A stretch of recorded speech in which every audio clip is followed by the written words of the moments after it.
Buen día, buenos días. ¿Cómo te va, Julio Ahora, César? Julio César es muy penalista. bien. Bien, hermano. Cecilia, por favor, ¿comienzas? Te damos la bienvenida a nuestra compañera, Julio César, Cecilia Druet, que se une también a este espacio de diálogo. Cecilia, por favor. Buenos días, Doctor, ¿cómo bienvenido. está? Buenos días. Le agradezco por estar acá. Quería preguntarle principalmente cuáles son las políticas criminales que deben de tal vez endurecerse en Ecuador para mejorar esta ola de inseguridad que estamos viviendo hoy en día. Bien, en el tema de medidas de seguridad es lo que yo hablo, es más o menos como los impuestos. Esto no es cuestión de poner más impuestos, sino de cobrar eficientemente los impuestos que ya hay, ¿verdad? Aquí es más o menos lo mismo. Esto no es cuestión de poner más penas, porque está probado en el mundo entero que el incremento de penas no resuelve la criminalidad. Hay países que tienen pena de muerte y pena perpetua y tienen los delincuentes más agresivos del mundo. En el Ecuador el problema no es ni siquiera la corrupción, es el exceso de impunidad. ¿Por qué hay exceso de impunidad? Porque el delincuente tiene la certeza y por eso actúa como actúa de que probablemente no lo van a descubrir, que si lo descubren es poco probable que lo procesen, que si lo procesan es poco probable que lo condenen y que si lo condenan es poco probable que cumpla la pena. Entonces actúa casi que en una total impunidad. Usted tiene que cambiar esa realidad, porque el delincuente, si tiene la certeza de que la ley dice 3 años y los va a cumplir completos y los va a cumplir, porque si lo descubren sí lo van a condenar, ya lo piensa dos veces, ¿verdad? Es como la persona que ve el semáforo, dice, si me paso el semáforo, la pena es la multa de $10.000. No, si yo no me paso el semáforo no pasa nada, pero si me lo paso sí me van a descubrir, igualito. Lo que va a contener al delincuente no es que la pena sea más alta, sino la certeza de que la va a cumplir y que sí lo van a descubrir en caso de cometer el delito. Entonces, lo que hay que combatir son los niveles de impunidad, no aumentar las penas. Y usted combate los niveles de impunidad, primero tiene que usted hacer un saneamiento total de la policía, de la fiscalía y de las cortes. Mientras eso no pase, te va a seguir teniendo a la policía quejándose de que detiene personas y no los pueden condenar, no los pueden procesar y los dejan libres. Entonces, más que un tema de cambiar las leyes en cuanto a las penas, es aumentar el nivel de certeza de la justicia en cuanto a las condenas. ¿Y cómo podemos hacer ese cambio? ¿Cómo podemos realizar esa depuración del sistema judicial? Los jueces tienen que pasar siempre, y eso no ocurre porque están más preocupados la parte política, los del Consejo de la Judicatura, deberían hacerse evaluaciones. Estas evaluaciones lamentablemente se hacían de forma cuantitativa, no cualitativa, es decir, se fijaban en cuántas resoluciones sacaba el juez y no en la calidad de la resolución, ¿verdad? Y el cambio tiene que venir incluso, si ya hablamos un cambio integral, es un cambio que toma tiempo, porque empiece usted por el mejorar la oferta académica, porque si usted tiene pues unas malas universidades, usted tiene unos malos profesionales, esos son los que terminan muchas veces en la función pública. Tiene que haber un buen proceso de selección, tiene que haber un buen proceso de verificación, un buen proceso de estudio y de análisis de cómo se comportan los jueces durante el ejercicio del cargo. Tiene que haber un control permanente de la realidad de cómo viven los jueces y los fiscales, por ejemplo. Y finalmente, un buen sistema de sanción. Es decir, que quien llegue al cargo lo hace porque tiene méritos, porque hay un muy buen sistema de selección. Si quien está en el cargo quiere permanecer, tiene que hacer las cosas bien porque hay un muy buen sistema de verificación de sus resultados, de sus sentencias, de la calidad de sus sentencias. Y si se desvía, va a tener una sanción ejemplificadora. Hoy por hoy nada de eso ocurre y por eso tiene usted el desastre del sistema que tiene. Yo concuerdo en que en ese momento estamos en un desastre de sistema y la pregunta ahora va a ser cuánto tiempo nos tomaría a nosotros como ciudadanía cambiar todas estas cosas que están mal y que nos están perjudicando y vivimos las consecuencias. Probablemente de 3 a 5 años, porque usted tiene que hacer una evaluación integral del sistema, paralelo a eso la policía y paralelo a eso la fiscalía. Y tal vez usted me diga, 5 años es mucho tiempo. Bueno, tenemos como 20 o como 40 o como 80 o como 100 y no hemos hecho nada, porque esto no es de ahora, no es de la última década tampoco, ni de este siglo. Esto viene desde hace muchísimo tiempo, me atrevería a decir que desde la fundación de la República, de tal manera que invertir 5 años en empezar a sanear el sistema no es mucho tiempo. Pero más aún, en algún momento hay que empezar, porque lo que estamos viendo es que cada vez se pudren más las cosas y cada vez es peor. porque mientras el Estado no se organiza, aquí lo único organizado es la delincuencia, y eso es gravísimo, porque va a llegar un momento en que el poder de ellos va a ser un poder igual o superior al del Estado, y en ese momento va a ser un poco difícil revertir las cosas. ¿Va a llegar un momento o estamos viviendo ese momento? No, va a llegar un momento, pero ya estamos casi que parejos, yo diría, porque que el Estado no pueda resolver este tema de los grupos de delincuencia organizada, porque son tantos que la fiscalía tampoco se da abasto, porque esa también es la verdad, ¿verdad? Y el sistema judicial tampoco se da abasto, nos demuestra que estamos en un punto casi que de inflexión. Entonces tenemos que evitar llegar a eso. Gracias, aquí le doy paso también a mi compañero que quiere continuar con la entrevista. Gracias, Cecilia. Julio César, suscribo esto último que acabas de señalar, ¿no? O sea, tú eres una persona que conoce mucho el tema penal y también todo lo que tiene vínculos con el tema criminalístico. Pero definitivamente ya estos grupos de delincuencia organizada no tienen ya el membrete nacional. Ya sabemos que existen los mexicanos, los albaneses, los italianos, pero también hay otras facciones que están operando aquí en el Ecuador. O sea, es un tema, como bien dijiste, ellos están organizados, los desorganizados somos nosotros. Entonces, pero aquí cabe, no sé, tu criterio, ¿necesitamos ayuda de afuera? ¿O crees que nosotros podemos darnos o podemos ser suficientes con lo que tenemos al momento, Julio César? Coincido contigo. A ver, la delincuencia organizada es delincuencia organizada transnacional. Tenemos que verlo de esta forma. El narcotráfico, por ejemplo. El narcotráfico es un negocio como cualquier otro, como cualquier otro. La única diferencia es que es ilícito. ¿En qué sentido es como cualquier otro? Tiene una estructura, tiene personal, tiene sistema de proveedores, tiene clientes, busca abrir mercados, busca exportar, como cualquier otro, solo que es ilegal. Entonces, es delincuencia organizada transnacional. Hay convenios internacionales en la lucha contra la corrupción, la lucha contra el lavado de activos, la lucha contra la delincuencia organizada. El problema es que si nuestro sistema judicial no es muy confiable y nuestro sistema de investigación es muy confiable, otros países no siempre quieren compartir información porque tienen temor de que se filtre. Exacto. ¿Verdad? Entonces, hay que empezar saneando el sistema.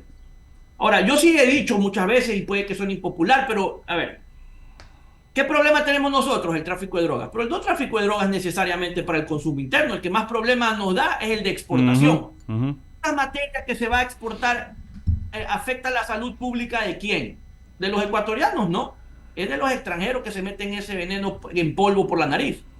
¿Y cuánto recibimos como Estado por eso? Porque el Estado ecuatoriano sigue poniendo la plata y los muertos. ¿Cuánto realmente del valor real en mercado extranjero de esa droga que nosotros incautamos aquí a costa de nuestros policías, nuestros militares, nuestros ciudadanos que riegan con su sangre las calles, recibimos nosotros porcentualmente como ayuda? ¿Cuánto? ¿Cuánto se cogió el año pasado en droga? 400 toneladas o más o menos promedio, póngale 300. ¿Cuánto valen en el mercado europeo y norteamericano esas 300 toneladas? Y me invento, 10.000 millones. De esos 10.000 millones, ¿cuánto recibe el Ecuador como dinero? O no solo dinero, armas, inteligencia, tecnología, etcétera, etcétera. ¿Cuánto? 10 millones. ¿Cuánto es 10 millones respecto de 10.000? El 1%. Ni siquiera eso. Entonces no hay una proporción entre lo que nosotros estamos evitando que afecte a la salud pública de otros países versus lo que ellos contribuyen económicamente o en tecnología o con capacitación, inteligencia y todo lo demás para que nosotros combatamos aquí a los delincuentes que mandan esa droga allá. Entonces creo que es hora de que los países que están siendo afectados con esto, que no solamente es Ecuador, Colombia, Perú, Bolivia, claro, se sienten así también a negociar un acuerdo, digámoslo así, ¿verdad? Un acuerdo de seguridad. A ver, ¿cuánto es lo que nosotros estamos evitando que lleguen a sus mercados? ¿Por qué nosotros ponemos la plata y ponemos los muertos? Por lo menos pongan la plata. Pongan un porcentaje. El cuarto que tiene que hacer es negociar. Un porcentaje de lo que del valor de la droga en el mercado extranjero tiene que venir aquí en tecnología, armamento, personal, inteligencia, etcétera, etcétera. Entonces ya vamos a tener la lucha un poco más pareja. Porque el Estado ecuatoriano no tiene la capacidad de hacer eso. Y se resulta ser que los países extranjeros nos imponen a nosotros esa obligación. Y además a la espera de un certificado para decir que nos hemos portado bien. ¿A cuenta de qué? Claro. ¿A cuenta de qué? Entonces creo que esta lucha no está siendo pareja, no solamente porque el Estado no tiene la capacidad, sino porque además quienes se están beneficiando de nuestro sacrificio no están poniendo el hombro en la medida en que deberían de poner. Te hago una pregunta, Julio César, a propósito de nuestra audiencia. Estamos dialogando con Julio César Coe, especialmente para quienes nos sintonizan a través de radio, 98.9 FM y 99. Qué buena radio, Julio César. Reformulo una pregunta que en Colombia se debatió, generó mucha polémica, incluso también en los Estados Unidos. Legalizar la droga. ¿Qué opinas al respecto? Bueno, Pero, a ver. No me refiero a la cannabis, a la coca como tal. Ya para evitar, como una manera de evitar toda esta producción. eso es algo que no se va a lograr porque ahí sí, también para sonar impopular, yo estoy de acuerdo con Petro. Con Petro. Creo que el problema, con Petro, sí, con Ok. Petro, cuando Petro dice que parte del problema es que la droga se produce en Latinoamérica. Créame que si se produjera en otras partes, tuviéramos este problema, sería exactamente legal. Como si en algún momento fue ilegal el alcohol y ahora es completamente legal. El problema es que si los estados pudieran legalizar la droga, nosotros no estuviéramos pues en el subdesarrollo. Esa es la verdad, porque todas estas empresas que ahora son ilegales, si se volvieran empresas legales, usted se imagina la cantidad de trabajo que dieran, usted Por se imagina la supuesto. cantidad de impuestos que produjeran, Claro, ¿verdad? claro. Entonces, sí es una forma de subyugación, más allá de que sí hay análisis que indican de que esta guerra contra las drogas es probablemente una de las más grandes mentiras de la historia, probablemente así sea, porque usted sí ve este tema de Irán Contra y otros aspectos más de la historia que demuestran de que cuando han tenido que traficar drogas, no han tenido problema que traficar drogas, que cuando ha convenido algún estado determinado. De tal manera que en algún momento esa situación va a tener que variar probablemente a regañadientes de muchos países y de muchas personas, porque más allá de esto el consumo de drogas es algo personalísimo. Por eso es que la ley no está en ninguna parte del mundo condena a quien porta droga o consume droga, ¿verdad? Claro, cuando el porte es para consumo Mm. personal, porque es un tema de salud pública y un tema también propio del desarrollo de la personalidad de cada sujeto. ¿Verdad? Estoy libre de fumar, beber, drogarme si yo quiero. Lo que no puedo hacer es obligar a otro. De tal manera que en algún momento esta discusión sí va a tener que darse y creo que va a ser en el sentido de que poco a poco muchas de estas sustancias van a tener que irse legalizando. Porque si usted me pregunta a nivel mundial, creo que la lucha está bastante perdida. El dinero que produce la droga en el mundo entero es más o menos lo mismo que produce el petróleo o el acero. Está entre probablemente el tercer o cuarto producto que más dinero produce. De tal manera que esa lucha está bastante perdida. Increíble. Continúa Ramiro Cepeda, Julio César. Julio César, ¿cómo te va? Gusto en Qué saludarte. gusto. Buen día, igual. Me acuerdo, Elías Neumann hace unos 35 años escribió el libro La legalización de las drogas y desde entonces puso a bailar el tema en Latinoamérica y en el mundo. Pero hay un dicho, tócale las posaderas pero no la billetera. Es un poco más vulgar, pero yo lo estoy traduciendo a temas que se pueda escuchar en radio. Y entonces cuando el dinero es en verdad el meollo del asunto y el dinero se queda en un alto porcentaje, se dice que el 70% de este negocio se queda en el Coloso del Norte, claro, no van a querer que se resuelva. Es exactamente así. Es exactamente así. Le voy a hacer una reflexión que alguna vez me hizo alguien que conocía estos temas y me decía, ingrese usted a la página de la DEA y fíjese que no hay asiáticos buscados por la DEA, son solo los latinoamericanos. Y me dijo, ¿y sabe usted por qué eso es así? Muy sencillo, porque el asiático mete la droga, deja la plata y la lava ahí, mientras que el latinoamericano mete la droga y saca la plata, y eso es lo que nos gusta. Pero saca parte de la plata, porque es imposible sacar todo el dinero, porque es un montón de dinero el que se queda en Estados Unidos y es muy poco del dinero que termina siendo igual bastante el que se saca para nuestras economías. Estrangular a nivel económico las economías del narcotráfico a nivel latinoamericano sería lo ideal, pero también es un poco estrangular la economía del Coloso del Norte. No, no necesariamente. A ver, uno ¿Por de los qué? problemas del combate a la delincuencia organizada es justamente lo que tú mencionas, no estrangular las economías. Nosotros creemos que dándole más balas resolvemos el problema. Eso no es porque esta gente tiene capacidad de comprar 10 veces más balas que el Estado y además no pasan por el tema burocrático para poder comprar una pistola. Porque mientras el Estado para comprar una pistola se demora un año o dos, los delincuentes le compran 10 fusiles en cuestión de simplemente poner la plata. ¿Qué es lo que hay que combatir? Hay que combatir el lavado de activos. El Ecuador tiene normas que incluso son vinculadas a convenios internacionales, tiene ley de extinción de dominio. El problema es que el Ecuador no tiene ni personal y sobre todo no tiene tecnología.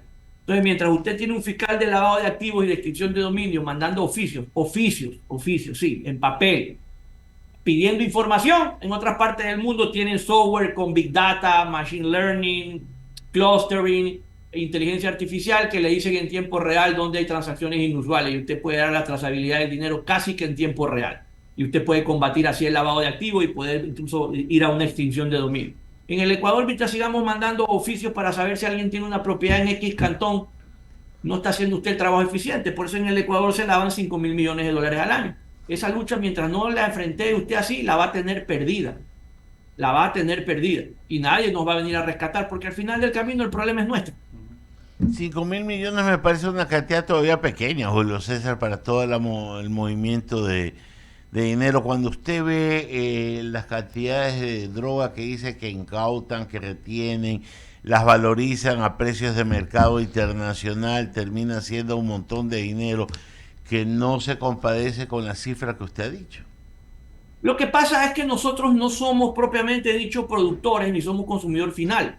Nosotros simplemente somos un país de tránsito. El Ecuador es un país de tránsito. Sí, sirve porque tiene una economía dolarizada y como comprenderás, pues es más fácil esconder un árbol en un bosque, ¿verdad? Por lo propio, pues esconder los dólares, porque esto se hace en dólares en un país dolarizado. Pero que nuestra economía tampoco permitiría algo mayor, porque entonces sí sería muchísimo más evidente. Ahora, no te olvides tú también que hay 7.000 millones de dólares circulando en el sistema en criptomonedas. Es decir, no todas las transacciones se hacen en dinero que entra al sistema financiero. También hay 7.000 millones circulando en criptomonedas. Ahora, estos 5.000 millones son todos los años, pues, ¿no? Por si acaso. Sí, y no lo diga en voz alta que después se pone a temblar mi ley, ¿eh? Julio César, agradecerte por habernos atendido a esta hora de la mañana.